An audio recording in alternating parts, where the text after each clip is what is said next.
Merci. Est-ce que le micro ?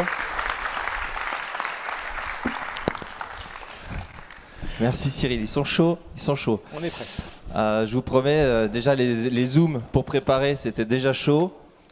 Les petits zooms de 20 minutes qui durent 1 heure. Tu as très bien résumé Cyril, donc je ne vais pas prendre beaucoup de temps parce qu'il va y avoir beaucoup de sujets et certainement beaucoup de questions. On va changer par rapport aux autres confs.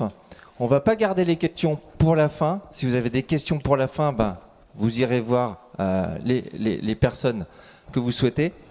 On va poser les questions à la fin de chaque sujet. On ne pourra pas prendre toutes les questions. On prendra une question, sauf si elle est très très courte. Donc le but c'est on présente les sujets et ça débat. Avant tout, on présente quand même nos 2 challengers. Alors oui, je devais faire une battle FSE, donc j'ai pas pu m'empêcher de faire un truc un peu punchy. C'est fin de journée. Est-ce que vous êtes chaud quand même? Parce qu'il va y avoir des choses qui vont... Il va y avoir certainement des phrases qui vont vous gratter un peu. Donc je voudrais savoir si vous pouvez faire des ouh. Allez-y. Ouais, voilà. Et des ah. Donc n'hésitez pas pendant le débat. Je remettrai cette slide à la fin. Je les laisserai se présenter. On va tout de suite présenter les différents. Alors bonjour déjà, parce qu'on ne vous a pas entendu. Donc Amaury Balmer, fondateur et président de BIAPI, Happy Growth, Bibo et Mediapapa. Le nouveau, le petit bébé. Bonsoir à tous. Et Xavier, que vous connaissez certainement pas trop, voilà, mais que vous allez retenir, je vous le promets. Architecte SI, Humans Connection, tu pourras nous en dire un peu plus si tu veux plus tard. Et les sujets abordés. Performance, sécurité, architecture, UX Dev, alternative. 3, 2, 1, c'est parti. On commence. Oh là, ça y est, je vais trop vite. Performance. Messieurs, qui veut commencer? Moi, je m'installe. Je vais d'abord commencer par saluer la bienvenue à tous ceux qui sont venus à Toulouse en patois local. Kiamat Bene, Castigat Bene, bien sûr. Alors, point de vue performance, la première chose que j'ai faite, c'est, j'en ai été assez surpris, c'était d'entendre parler que WordPress, des fois, a certaines lenteurs. Donc j'ai téléchargé le code source et je regardais à l'intérieur. Et là, du wp.php partout à la racine, et je regarde à l'intérieur plein de fichiers dans tous les sens. Et je regarde un petit peu plus dans le code source à l'intérieur et je me rends compte que ça mérite un nettoyage, pour être honnête. Il y a pas mal de structures qui ressemblent à du PHP 4. Il y a plein de choses qui ne sont pas utilisées. Donc finalement, j'ai l'impression que ça n'utilise pas au mieux les possibilités du PHP, même du PHP 5, qui quand même est décommissionné depuis 7-8 ans. Et c'est dommage parce que WordPress, c'est 50% d'usage du PHP. Et c'est ça qui fait que j'ai l'impression qu'il y a beaucoup de lenteur. Indépendamment du fait que c'est un CMS très souple, sur lequel on peut rajouter des plugins, sur lequel on peut rajouter des add-ons, et ce qui fait que ça complexifie encore plus justement l'instanciation à chaque fois pour la consultation d'une page. Alors c'est vrai qu'on peut difficilement te contredire sur le fait que WordPress il a un passif, c'est un outil qui commence à être daté, c'est un outil qui a la particularité de se vouloir rétrocompatible depuis maintenant quasiment une quinzaine d'années. Et donc, il existe effectivement une dette technique. Et donc, la question, c'est plutôt de savoir comment on fait de la bonne performance avec ce CMS. Donc, il y a un certain nombre d'outils dans l'écosystème. En fait, WordPress est un écosystème extrêmement large. Et donc, on peut faire des sites très performants, même avec du WordPress. Alors, évidemment, ça nécessite une bonne compréhension technique de qu'est-ce qui peut ralentir un projet WordPress, la base de données, les appels externes, la panoplie, ou en tout cas l'accumulation de plugins. Mais tous ces éléments-là, en fait, c'est des choses qu'on peut maîtriser et on peut faire des sites tout à fait performants avec du WordPress. Après, il ne faut pas oublier que WordPress, c'est principalement un outil pour faire des sites statiques, en très, très grande proportion, et que pour gérer de la performance sur ce type de site, il y a une solution magique, c'est le cache, et c'est ce qu'on fait en très large utilisation. Mais si le cache est activé par défaut, on a des outils par défaut dans PHP pour activer le cache, ça ne l'est pas toujours. Et tu vois que MySQL, comment il est employé, comment c'est appelé, avec des outils qui pourrait permettre justement d'accélérer les performances d'appel à la base de données et qui ont été ignorées, alors que c'est là depuis maintenant 15 ans. En fait, la force et la faiblesse d'un WordPress, ça va être ce côté très, tu l'as dit tout à l'heure, modulaire. C'est-à-dire que par défaut, il n'y a pas de parti pris. On prend l'accès à la base de données, on prend la question des hébergeurs, on prend la question du cache objet. À la fois, c'est possible de le faire, et en sortie d'usine, il n'y a rien pour le faire. Et donc, par exemple, WordPress ne va pas vous imposer à faire du cache, par exemple du cache au niveau de PHP. C'est possible, il faut évidemment le faire. Et c'est là où il faut choisir les bonnes ressources de l'écosystème. Il faut aller choisir des hébergeurs qui sont plutôt spécialisés sur le CMS plutôt que des hébergeurs généralistes, parce qu'eux vont s'assurer de mettre en place des bonnes pratiques. Donc c'est vraiment quelque chose qui est assez présent dans notre outil au quotidien. C'est qu'on a un outil qui est extrêmement permissif et qui autorise à faire des choses pas forcément très performantes. Donc c'est pour ça qu'il y a autant de façons, autant de projets, autant d'agences, autant de professionnels que de façons de faire. Et une expérience ratée avec WordPress, ça ne veut pas dire que c'est un bon ou un mauvais type. C'est surtout est-ce que l'agence connaissait suffisamment bien la solution ou non. Donc il y a toujours des exemples. Moi, quand j'argumente pour WordPress, c'est ce que je fais depuis une quinzaine d'années, j'essaie toujours de à la fois essayer de parler sur des arguments techniques et à la fois aussi de donner des exemples. Il y a d'immenses sites qui, en termes d'audience, en termes de fréquence, utilisent de WordPress. Si vous avez des sites comme la Maison Blanche qui utilisent WordPress, c'est que ça scale, c'est-à-dire que l'audience elle est tenue, donc il y a bien une façon d'y parvenir. Et donc on a des exemples pour les différentes thématiques où l'outil, évidemment, il a une presse, on peut faire des choses peu performantes avec.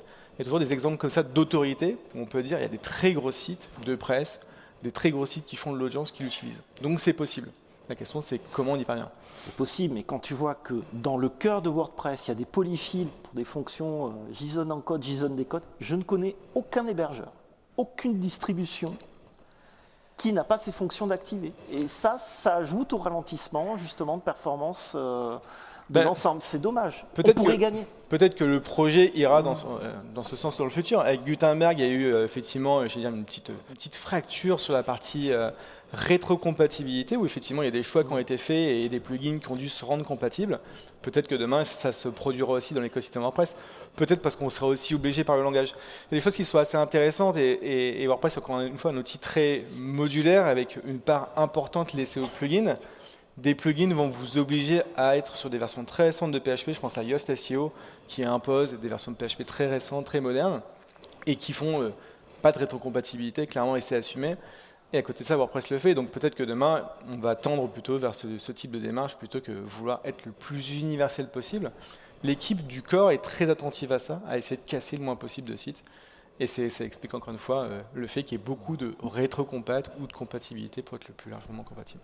On a oublié de dire qu'au début de la thématique, si vous voulez intervenir sur la thématique avec une question, il faut lever la main maintenant. Donc, tu disais en préparation que même PHP avait freiné sur des évolutions à cause de... Oui, c'est vraiment l'un des problèmes que quand j'ai préparé une émission sur PHP 8 dans mon émission de radio, on s'est renseigné, on s'est documenté, etc. On a discuté et il y a des développeurs du code de PHP, donc ce qui fait le langage PHP, et qui disent WordPress et derrière plein d'insultes que la décence morale ne me permet pas de dire dans ce lieu sans un script de Dostoïevski, mais en gros, c'est ultra pénible. Et ça pose d'ailleurs de très nombreuses questions sur la sécurité du langage. Ils disent c'est un frein à main. Est-ce qu'il y a des questions sur la performance? Pas pour le moment. Alors on va passer au sujet suivant. Ah, si, il y a une question, alors allons-y. Xavier, pour un puriste du code comme toi, quelle est la première chose que tu ferais pour améliorer justement la performance de WordPress? Recenser peut-être l'ensemble des configurations PHP qui sont réellement utilisées dans le monde.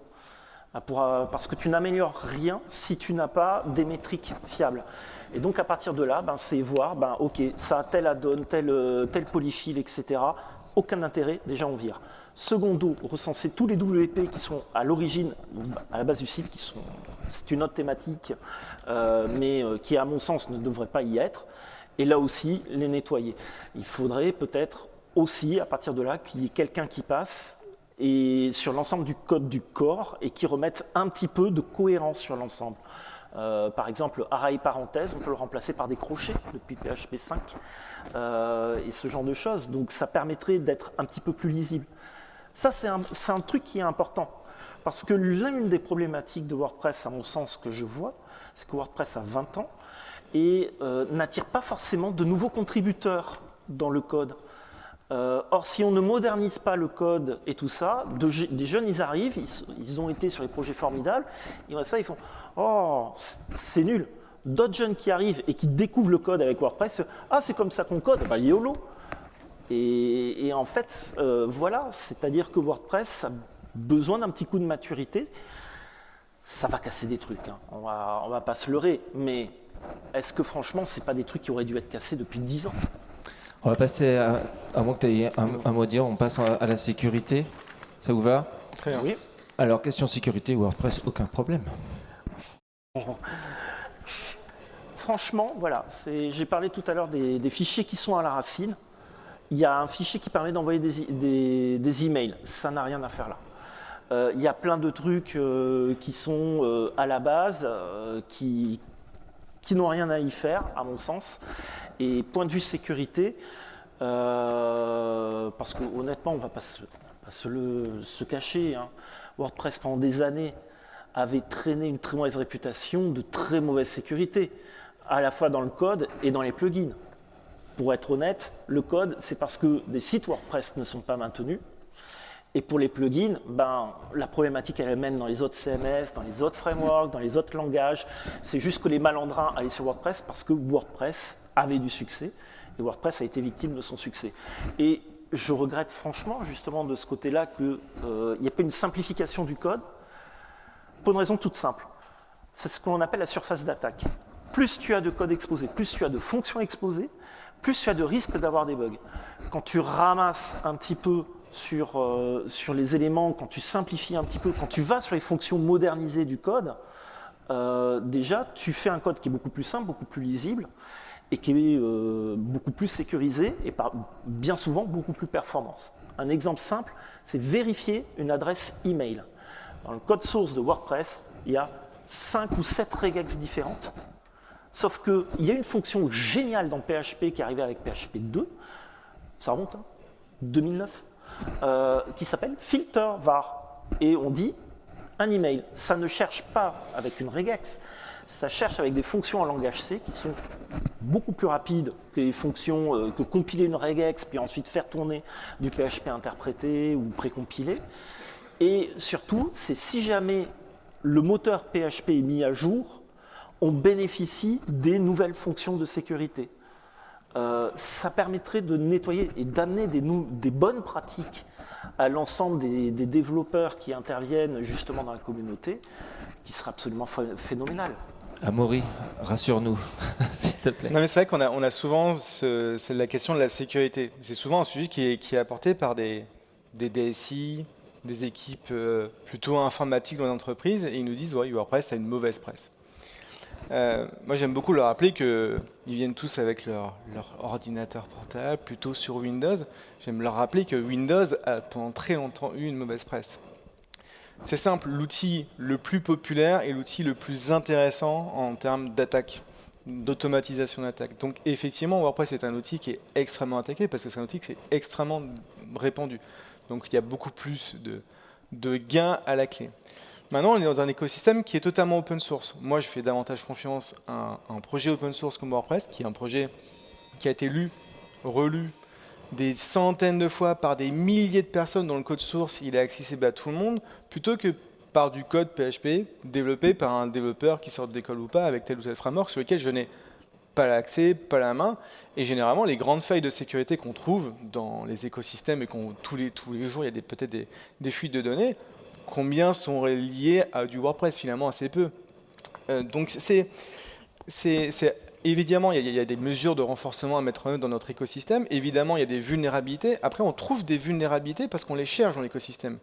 Depuis 3-4 ans, il y a un vrai mouvement qui s'est lancé dans l'écosystème WordPress. On a WordFence, Pastack, WPScan. Ces trois acteurs-là sont dans une logique d'encourager à la recherche de vulnérabilités, de récompenser les chercheurs en sécurité Et tout ça, quel est le niveau des bounties, justement?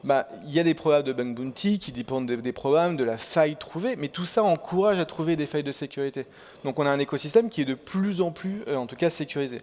Maintenant, ce que tu disais, est-ce que les sites sont maintenus ou pas? Ça, c'est un très bon sujet. Je pense que pour beaucoup de personnes dans la salle, les contrats de maintenance, toute la dimension run des projets, la maintenance, elle est aussi drivée sur cet aspect-là. On essaie de faire en sorte d'expliquer aux clients, il faut entretenir son site pour qu'il reste sécurisé. Et ensuite, il y a pléthore de solutions de sécurité, des solutions françaises, des solutions pas françaises. Tu parlais de surface d'attaque, c'est aussi une façon de sécuriser, de réduire le plus possible sa surface d'attaque. Il y a quasiment autant d'agences, autant de professionnels, autant d'hébergeurs que de façons de sécuriser un projet WordPress. Mais il y a des bonnes pratiques. Ce qui, moi, je trouve est intéressant dans un écosystème comme WordPress, c'est que, par exemple, les DSI, ça fait 3-4 ans, ils nous disent il faut mettre de l'authentification multifacteur partout. Les usagers, on ne peut pas leur faire confiance, ils mettent des mots de passe trop faibles. Quand on est dans un écosystème open source, c'est gratuit, ça arrive à nous. C'est-à-dire qu'il y a toujours une initiative dans l'écosystème, un plugin qui va arriver et qui a proposé la fonctionnalité. Et pour moi, c'est ça la richesse de l'écosystème WordPress, c'est qu'on va avoir de nombreuses ressources pour pouvoir appliquer des critères de sécurité, du pare-feu, de l'authentification, de l'audit log, et à chaque fois on a le choix. Alors c'est à la fois de la complexité, mais c'est aussi une très forte richesse. Tu trouves ça normal qu'il faille un plugin ou qu'il faille nettoyer manuellement justement le source que tu viens d'installer sur un site? Il n'y a pas que des professionnels qui installent WordPress. Il faut que tu remettes ton oreillette parce que ça frotte, si tu peux la remettre. Ouais. Mais en fait c'est toute l'ADN de WordPress. L'ADN de WordPress par définition, c'est de ne pas tout choisir et de laisser effectivement à l'usager la possibilité de choisir des solutions A, B ou C, ce qui fait que tu ne peux ne rien faire, mais tu peux aussi choisir une solution qui correspond parfaitement à tes besoins. Et c'est vraiment une de ces richesses en termes de modularité et de flexibilité. Mais le travers, c'est que tu peux ne pas le mettre en œuvre. Est-ce qu'il y a une question sur la sécurité? Tout le monde est rassuré? Une question là. Bonjour et merci. Non, c'est pas une question, c'est juste une remarque. C'est qu'en fait, on le sait et qu'il y a quand même plein de solutions pour parer et qu'à un moment donné, on peut pas avoir le beurre et l'argent du beurre et que voilà, c'est juste pour dire que c'est quelque chose qu'on sait et qu'on arrive en fait par des bonnes pratiques aussi et la communauté à parer et voilà, c'est tout. Mais est-ce que les bonnes pratiques ne doivent pas commencer dès le cœur? Et comme je l'ai dit, il y a des petits jeunes qui arrivent et qui regardent le cœur et qui font « Ah, on peut y aller, on peut mettre des trucs à la racine sans vérifier ». Pour moi, c'est problématique. Autre chose, par exemple, tu parlais justement de l'authentification, de la double authentification et tout ça. Quand on regarde le code de WP Login à la base, ça reste une faiblesse et on ne peut pas l'étendre. Il y a quelque chose qu'on pourrait rajouter. On peut mettre un ID provider. Vous savez, c'est le truc Google vérifié par votre adresse email et tout ça. Il y a sûrement des plugins qui le font. Mais dans ce cas-là, est-ce que justement le système de login ne doit pas être réécrit pour avoir des priorisations et pour interdire certaines modes de connexion c'est le cas. WordPress est suffisamment modulaire en fait et tout le mécanisme de hook permet de brancher, débrancher. Si on veut interdire par exemple les connexions locales c'est ce qu'on voit beaucoup dans le monde de l'entreprise. On va vous dire, moi je passais à travers mon SSO, donc me connecter via mon Google, via mon Microsoft 365 et ils vont vous rajouter la petite phrase et je veux désactiver les comptes locaux. Et donc on va pouvoir, encore une fois, c'est toute la force de ce CMS, c'est que à travers soit des petits développements, soit des extensions de l'écosystème, pouvoir désactiver ces mécanismes, parce que tout est déconnectable, en tout cas une grande partie des fonctionnalités du CMS l'est. Et il y a toujours aussi des arguments d'autorité. Moi, j'aime beaucoup les DSI, notamment dans des petites PME qui vont dire WordPress, c'est pas sécurisé. On peut leur répondre des arguments d'autorité. Dassault Aviation, c'est un site fait WordPress. Il y a des sites de banque fait WordPress. C'est probablement les gens les plus exigeants en termes de sécurité. Et si l'agence elle a la sensibilité, le professionnel qui accompagne, il comprend bien les sujets de cybersécurité, il saura faire un projet sécurisé. Mais l'outil en soi, ce n'est pas l'outil qui va solutionner tous les problèmes qu'on peut rencontrer et tous les enjeux qu'on rencontre, comme la sécurité. On va passer à l'architecture, nous expliquer de quoi ça va parler. Peut-être ça parle moins que sécurité ou performance. Rapidement, c'est quoi les arguments pour ou contre? Alors, on va parler un petit peu de code dans cette partie-là. On va parler un petit peu de code. Donc, c'est la manière dont WordPress est fait. L'une des critiques régulières que l'on a, c'est que WordPress n'est pas MVC. MVC, c'est un mode de développement où on parle en termes de table de données. Donc, on a forcément telle vue, on a un contrôleur qui est skinny. Honnêtement, moi, je ne suis pas très fan du MVC parce que ça date des années 70. C'était fait en fait pour consulter à partir d'un terminal dans des bases SQL. Ça n'a rien à voir avec le web. Ça a été adapté d'une manière un petit peu abusive. Mais par contre, sur l'architecture, il y a la possibilité de construire.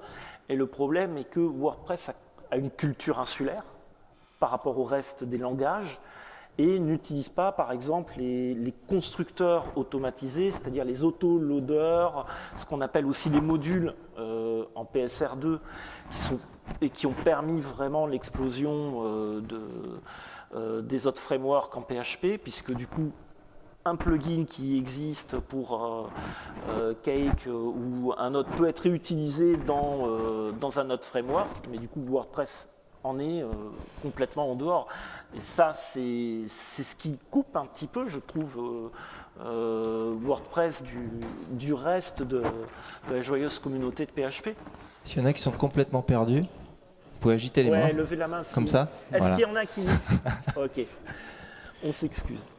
Non, mais c'est vrai que l'architecture de WordPress, elle est basée sur, notamment si on pense au modèle de données, c'est une critique qu'on peut retrouver fréquemment. Notamment tout le mécanisme des métadonnées, des champs personnalisés. C'est tout un mécanisme dans l'architecture de WordPress qui est basé sur des clés-valeurs. Et donc ça a donné lieu à des plugins très connus de l'écosystème. On pense à ACF, où on peut venir composer des back-office en clic-clic. C'est des choses qui, au début, n'existaient pas dans l'écosystème WordPress. On a eu les premiers plugins pour le faire. ACF est apparu. Pour tous les professionnels qui, avant ACF, construisent des back-office, on a gagné, peut-être, on allait 2-3 fois plus vite pour construire des back-office qui étaient bien plus qualitatifs que tout ce qu'on pouvait avoir. La force d'un outil comme WordPress, et moi je l'ai vu dans des grandes entreprises où toute évolution demandée par le métier d'ajouter un champ, supprimer un champ, était un projet informatique. Il fallait gérer des modèles de données ou autre. On est dans WordPress, on ajoute un champ, on va dans ACF, on ajoute un champ. Il y a un côté magique. Le revers de la médaille, et on le voit avec certains projets, notamment au WooCommerce. WooCommerce est parti d'abord sur ce mécanisme-là. Et là, on voit que quand on veut grandir, quand on veut gérer beaucoup de données, cette approche technique, elle présente des limitations, et c'est pour ça qu'ils ont commencé à modéliser davantage leurs données. Mais encore une fois, on est sur un CMS qui se veut polyvalent, plutôt, j'allais dire, petit, moyen, et peut-être une certaine part de grands projets, sur des volumes de données raisonnables, et donc on est sur un outil qui se veut le plus compatible possible. Moi j'aime beaucoup les personnes qui viennent effectivement critiquer ces dimensions-là, et après on leur pose la question, vous gérez combien de contenu? Ils nous disent peut-être 300 pages, 5000 médias, donc je leur dis mais il n'y a pas besoin d'autre chose pour gérer si peu de contenu. Je serais Le Monde, j'aurais un demi-million d'articles, je ne sais pas, peut-être 2 millions de médias, évidemment, ce n'est pas la bonne solution.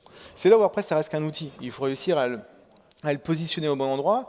Et généralement, les critiques qui sont faites autour de l'outil, c'est des critiques sur des valeurs absolues. Ce n'est pas l'outil le plus performant, ou ce n'est pas l'outil le mieux modélisé en termes de base. C'est vrai. Mais il a beaucoup d'autres qualités. Si on suivait la voie d'un framework, en français on dit charpente, et j'aime bien finalement ce terme, c'est qu'on donne un cadre, et c'est beaucoup plus facile à développer et à maintenir. Alors que WordPress, justement, de ce côté-là, on a peut-être plus de complexité à déployer sur une nouvelle infrastructure et sur l'ensemble. On se pose moins de questions. Tu mets un composer et tout ça, tu le mets en une ligne, ça y est, hop, c'est déployé. WordPress, tu ne peux pas profiter de ça. On ne peut pas bénéficier de tout ce que peut proposer un outil comme Composer, mais on peut faire du WordPress avec des composers. Encore une fois, ce qui est très intéressant avec WordPress, c'est que, comme tu l'as dit, c'est un peu en dehors de l'écosystème PHP, mais pour autant, il y a des développeurs qui font du PHP, qui aiment cet outil, qui veulent l'utiliser. Et donc, on peut faire du MVC, on peut faire du Timber, on peut faire du Twig, on peut faire du Composer. En fait, on peut faire tout ça. C'est juste une question de pratique d'agence. Donc, généralement, c'est vrai qu'il y a toujours une sorte de gap qui va se construire entre les développeurs PHP et les indépendants qui, eux, pour le coup, vont utiliser WordPress de façon beaucoup plus native. Mais là, tu parlais par exemple de déploiement. Les bases de données, WordPress, nous, c'est magique. Ça gère tout ça. Il y a un vrai côté magique. Quand on est sur un framework, il va falloir gérer des scripts de modification de base de données. WordPress propose un certain nombre de fonctions qui fait que c'est magique. C'est ce qui nous ouvre aussi la possibilité des mises à jour automatiques ou ce genre de choses. Donc il y a un vrai côté simplification de l'informatique. On a un CMS qui se veut, encore une fois, le plus populaire, le plus répandu possible. Et donc il y a des choix techniques qui sont faits en conséquence. Est-ce qu'il y aurait une question sur la performance? On va enchaîner. Oui, il y a une question. C'est un sujet que j'aime beaucoup, l'architecture, avec mon voisin, on en discute souvent. Est-ce que vous pensez, et là je suis preneur de vos deux avis, que si WordPress implémentait certains design patterns, on parle des plus connus, et celui que j'ai en tête en premier, ce serait à minima l'injection de dépendance, voire un container de service, est-ce que ça faciliterait pas l'expérience des devs et, in fine, de l'usage qu'on fait du CMS?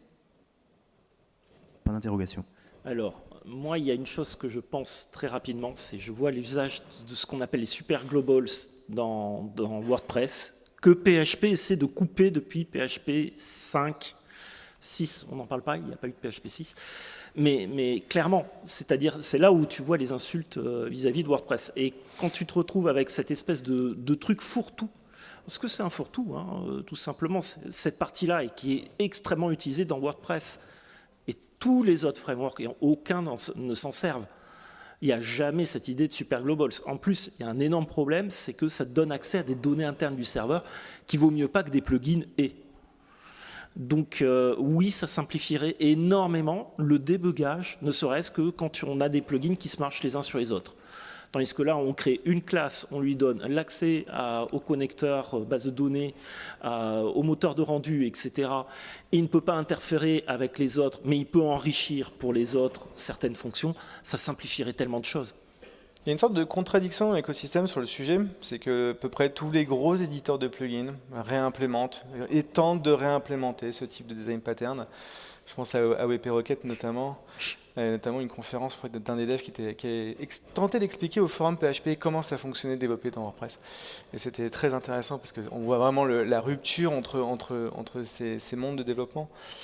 Pour moi, à la fois, ça permet de développer de façon beaucoup plus professionnelle, de pouvoir arriver sur des logiques de tests unitaires, de tests automatisés et ainsi de suite. Mais c'est tellement en rupture avec le côté n'importe qui peut arriver et créer un plugin WordPress. Ça complexifierait la courbe d'apprentissage de l'outil, du développement, parce que ça nous obligerait finalement à apprendre à faire du développement PHP. Et je pense que le succès de WordPress c'est beaucoup fait là-dessus, sur le fait qu'il y a une grande richesse fonctionnelle. Et donc je ne sais pas si l'écosystème, la communauté, Matt, tout ce qu'on peut englober derrière WordPress, a envie de se tirer une balle dans le pied en freinant énormément la création de plugins. Parce que si on rentre dans ce schéma-là, je pense qu'il y a pas mal de choses à faire au préalable dans le corps. Et ensuite, ça freinerait énormément la création, peut-être pas au sens qualitatif du terme, mais en tout cas la création en quantité. Et juste pour rebondir sur ce que tu viens de dire, est-ce que ça permettrait pas, mine de rien, de quand même avoir des boîtes à outils plus réutilisables et de standardiser une certaine manière de faire, qualitative ou non, en tout cas, quand tu dis ça formerait des devs, je suis pleinement d'accord que c'est pas moi ça qui crée un le petit dis. DAC. Non, mais ce qui est surprenant, c'est que pour le coup, je crois qu'il y a quand même des initiatives à ce sujet. C'est que les éditeurs de plugins, personne ne se met d'accord sur la question. Il n'y a pas une sorte de consortium d'éditeurs de plugins qui, à un moment donné, s'arrête et dit tiens, on va se poser et on va essayer de poser des bonnes pratiques sur la question. Peut-être poser un framework, en tout cas des typologies d'implémentation. Et c'est pas fait. Donc en fait, il n'y a pas de contre-pouvoir organisé finalement. Jérémy vient de me souffler dans l'oreille, là il me dit mais pourquoi est-ce qu'il n'y aurait pas un VP Fig au même titre qu'il y a un PHP Fig et qui vient donner des espèces de bonnes pratiques communes au langage en tant que tel. Rétrocompatible. Je vous propose de vous retrouver après, mais juste une chose, c'est vraiment ce que j'ai reproché en téléchargeant du site WordPress, le distribuable. Il y a un README, mais il n'y a pas de contribution ni rien. Ça, c'est peut-être une idée à retenir. Il y a beaucoup de pages. Vous aviez choisi comme sujet UX Dev. De quoi s'agit-il ? Pour moi, c'est à la fois l'accessibilité, mais c'est qu'une partie de l'UX, et aussi la facilité pour l'utilisateur à prendre en main l'outil. En tant que dev ? Non, c'est la manière dont c'est conçu, aussi bien pour la prise en charge, tu vois, sur le back-office, quand on va dans l'admin pour ajouter un billet et tout le reste, et en même temps, justement, est-ce que les bonnes pratiques sont gérées sur les plugins? Je ne sais pas si tu me rejoins. On parle du XDev, on parle du XSecours, c'est vrai que c'est deux sujets qui peuvent être assez, Là, assez différents. on parle même d'AX, quoi, l'expérience administrateur. Ok, donc on va plutôt parler des... je pense que ça, pour le coup, il y a peu ou moins de critiques sur WordPress sur cette thématique. WordPress reste l'outil C'est la partie qu'ils ont modernisée. La seule chose qu'ils ont modernisée dans WordPress, c'est Gutenberg. Même avant ça, je pense que si vous avez pu pratiquer un certain nombre d'outils de publication, des outils propriétaires, n'importe quel CMS, moi je pense à Typo3, on en parlait avant de venir, Typo3 qui est un très bon CMS open source, mais qui proposait aussi une expérience de contribution pour gens torturés. Je confirme. Non, mais le succès de WordPress est quand même conçu sur le fait qu'ils ont essayé de faire un CMS bâti pour les contributeurs. Et moi, c'est quelque chose que j'essaie de toujours défendre. On ne fait pas un CMS pour des développeurs. Je crois que par exemple, Drupal s'était vraiment positionné sur ce schéma-là. Nous, le projet WordPress est fait pour les contributeurs. Le succès d'un projet, on peut le mesurer au taux d'adhésion des contributeurs, des webmasters, qu'importe comment on les appelle, au projet au quotidien sur, j'allais dire, leur santé mentale. Est-ce qu'ils sont contents d'aller publier une actualité, un contenu, combien de temps ils mettent pour le faire. Et c'est vrai que généralement, quand on passe d'autres solutions vers WordPress, les équipes métiers sont davantage contentes. Et Gutenberg, ça a apporté quelque chose, mais même avant Gutenberg, c'était déjà positif. Gutenberg, ça donnait encore plus de flexibilité, de richesse. Mais c'est vrai que pour le coup, on peut critiquer Gutenberg parce que ça change, c'est en rupture avec ce qu'on a connu par le passé. Mais pour des nouvelles personnes qui sont formées à Gutenberg, généralement, c'est waouh, trop bien, ça change ma vie. C'est plutôt ça l'expérience qui est donnée. Ouais, on va passer au sujet, à moins qu'il y ait vraiment une question super importante. Non. Les alternatives. Pourquoi faire? J'aimerais plutôt qu'on consacre du temps à la gouvernance de WordPress, parce que pour moi, c'est vraiment là où il y a un écueil de ce côté-là. WordPress est un logiciel libre, et je déteste franchement les soap opéras brésiliens, mais il y a eu un drama tout récemment, et j'ai l'impression que quelqu'un a découvert que le logiciel libre, ça pouvait se vendre sans qu'il en tire l'usufruit. C'est à se demander comment ils faisaient dans les années 90 pour installer Linux quand on achetait des DVD qui étaient encartés dans des magazines et qu'en même temps on découvre que oui, il y a plein de boîtes qui en profitent mais qu'il y a très peu de contributions financières. C'est une problématique qu'on a eue plusieurs fois dans l'open source avec la faille Heartbleed où tout d'un coup on s'est rendu compte que toute la sécurité bancaire, toute la sécurité de l'infrastructure d'Internet même, ça passe sur un logiciel qui s'appelle OpenSSH qui n'a même pas les moyens de salarier une personne et demie et que la personne qui est à plein temps était complètement à bout de souffle. Donc je trouve ça assez problématique que d'un côté on dise « Ah mais on manque de contributeurs, mais on bloque l'arrivée de nouveaux codes, notamment de modernisation ». Et d'un autre côté, on a quelqu'un qui agit, tout d'un coup, les gens découvrent qu'ils dépendent d'une seule personne qui a la main haute sur le code et qui découvre que en fait, le logiciel libre n'est pas si libre que ça. Et notamment, l'un des points qui est important et que j'aimerais poser le doigt dessus, si quand même vous posez des questions peut-être sur Math, et c'est que WordPress a peut-être une licence logiciel libre, mais le nom de domaine est protégé, le logo est protégé, et le nom tout court, il peut en faire une propriété intellectuelle et remettre en cause, en fait, même comment ça marche actuellement. Alors, on savait qu'il allait y avoir des questions qui grattent, mais ça, c'était une prise d'otage. C'était pas prévu. Alors, Amaury, sens-toi libre de répondre ou poser des questions. Non, mais c'est ce qui s'est déroulé ces derniers mois à la fois est intéressant. On a des clients, en fait, des questions de clients qui sont relativement intéressantes sur le sujet. Ça nous renvoie, en fait, WordPress a connu une sorte d'âge d'or avec énormément de stabilité. En fait, on ne s'était pas vraiment posé la question de la gouvernance pendant une vingtaine d'années. Et puis finalement, ça nous renvoie au fait que WordPress est un logiciel libre, mais surtout un outil open source. Et donc, il y a toujours des intérêts croisés entre l'éditeur de la solution, qui est une entreprise commerciale, Matt, le projet qui l'aide à croître. Et donc, effectivement, on a découvert qu'il y avait possiblement des conflits d'intérêts. Moi, là-dessus, je réponds de façon assez simple. Déjà, ça existe dans bien d'autres cas se sont produits. On peut penser à MySQL, MariaDB, on peut penser à OpenOffice, LibreOffice. Ces sujets de projets open source qui changent de nom, où la communauté, renverse l'entreprise ou le fondateur, ça existe et ça se reproduira. C'est un peu le propre du libre et de l'open source. Maintenant, ce qui est important, c'est que quand on est sur du WordPress, on gère ces données, on est propriétaire de ces données. Ok, on fait appel à un outil open source pour les gérer, mais on est quand même chez nous. Contrairement à des solutions propriétaires ou des solutions en SaaS, où du jour au lendemain, on peut fermer, on peut modifier des conditions générales de vente, on peut fermer des API. Moi, je pense à Twitter, qui s'est complètement fermé ces dernières années. Avec WordPress, on sait que même s'il peut y avoir en tout cas du bruit sur la gouvernance, on a quand même la certitude qu'on gère les sites les clients ont leur site, la propriété de leurs données, on a accès au code source, des forks peuvent s'organiser, donc on est quand même dans un écosystème où on peut, tenir et continuer à travailler. Imagine que du jour au lendemain, ils disent, ben voilà, les noms de domaine ne répondent plus, ce qui pète un câble, ça peut arriver. Et les sites continueront à fonctionner. Le site continuera, mais bien sûr. Comment tu fais pour trouver des plugins, pour les installer, pour faire les mises à jour automatiques, et même, il va falloir choisir sur un fork, parce qu'il n'y en aura pas qu'un, il y en aura plusieurs, et au bout d'un moment, il y aura une incompatibilité entre elles. Je suis sûr que ce débat pourrait durer des heures. Merci Cyril. Malheureusement, on est tenu par le temps. Je voulais qu'on applaudisse très très très fort Xavier qui a osé monter sur la scène devant un public totalement convaincu, et Amaury qui a accepté le défi. Donc on les applaudit bien fort. Merci pour vos questions.